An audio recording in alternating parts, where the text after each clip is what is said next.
Hey everyone, in this video we're gonna see what is MAI. This video is dedicated to medical billing community and healthcare providers who wants to level up their skills in revenue cycle management and increase their earnings. If you haven't subscribed to my channel yet, please click the subscribe button below this video so you get notifications every time whenever I post new content, helping you to stay updated and improve your skills in this field. Join our community and let's grow together.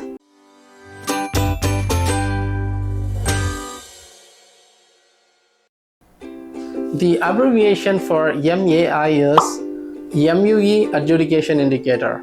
If you don't know what is MUE, I have already created a video. The link is in description. Please go and check it out. The MAI has 3 edits: claim line edit, absolute date of service edit, date of service edit. Let me explain it, each MAI indicator in detail for you. MAI indicator 1, claim line edit. For example, for a particular procedure, the MUE value is 4, but based on the medical necessity, the doctor given 6 units. In this scenario, if the indicator is 1, you can add 6 units for that procedure code, but you cannot add all the 6 units for the same line. You have to split the line. For example, you have to mention 4 units for the first line and 2 units for the second line. And also, you have to add modifier to the first line to indicate that this is not the duplicate service. MAI indicator 2, absolute date of service edit.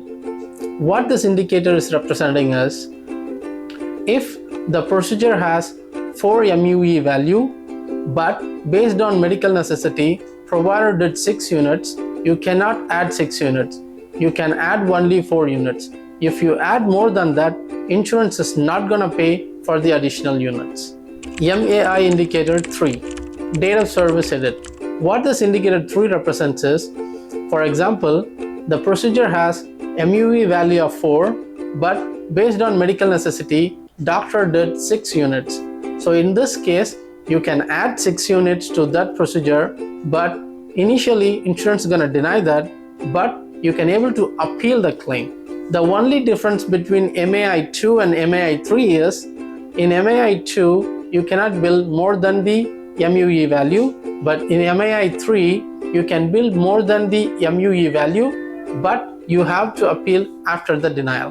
I know you have a doubt where to find MUE value for a particular procedure and MAI indicator for that procedure, right?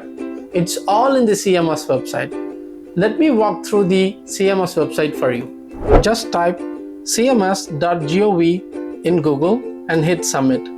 The first link is from cms.gov. Just open the link. Once you open the CMS website, just type in MUE in the search box and hit submit. Here the first link, you can see Medicare NCCI medically unlikely edits, right? Just click the link and open it. Just scroll down to the bottom. Here you can see zip files for MUE values. Not all the procedure codes has MUE values, but most of the procedure codes have MUE values. Here in related downloads, you can see DME supplier services, facility outpatient hospital services, practitioner services with zip file. I'm gonna click practitioner services MUE table. So now you have 2 documents.